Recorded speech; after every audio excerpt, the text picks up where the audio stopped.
I don't want to look like a heavily laden pro. My ideal is to look like an amateur. For a travel photographer, that's a good thing, because we're dropped behind the lines of foreign cultures, and we're made to tell stories about those cultures and bring them back home. And so a smaller camera has been a part of my kit since the very beginning. The less obtrusive I can be, the better my pictures are. I don't like to tie them up forever.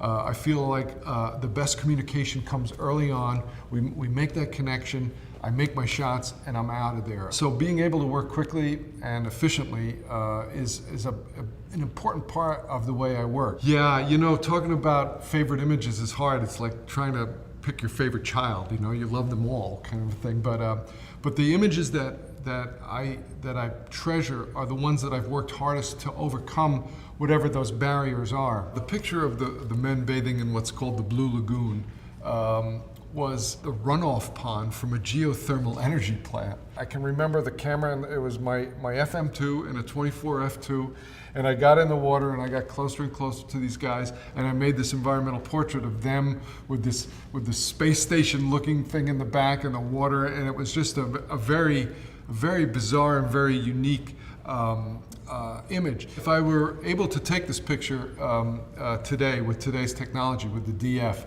I would have been able to ascertain that I had the right exposure and the right look without running through 2 or 3 rolls of film, and I would have been able to do the job faster and get out of there a little faster, I think. The tradition of different film stocks for different looks does translate into the digital world, because I discovered Nikon's picture controls a couple of years ago. For many years in the beginning, I was shooting only RAW and making all my own JPEGs. And then I started shooting RAW plus JPEG, and when I noticed that I could actually fine-tune the look of the JPEG that came out of the camera, I started thinking of these different picture controls as different film stocks. So by thinking in terms of film stocks, I think it does translate over into the digital world, especially with those picture controls. A great camera is one that's almost transparent in its use. It has to be light, it has to be simple.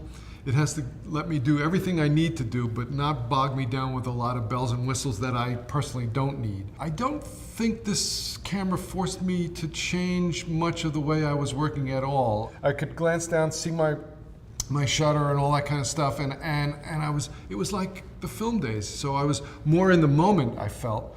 I think it helped me work more in the moment, but I don't think it slowed me down in the least. In fact, I think it made me a little more streamlined. I had one day with the DF. I was overseas, I came back, the prototype was there, so I had to shoot in my backyard.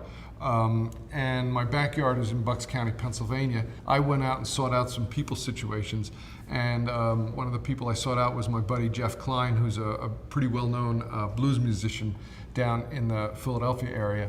And he's got a wild old shop that's been in his family since his great-grandfather, an old guitar shop. But I felt with the DF that, man, I was right up to speed after an hour. So the DF feels like it has that film camera feel to me. And everything just falls under the right fingers, and it just felt immediately comfortable. I did not have that much time to learn my way around this camera, and it just felt comfortable, like a nicely broken in hiking boot. I knew exactly where I was and what I needed to do. And it was so refreshing to look down and see those shutter speeds and stuff like that. It was like, wow, this is what I remember from the old days.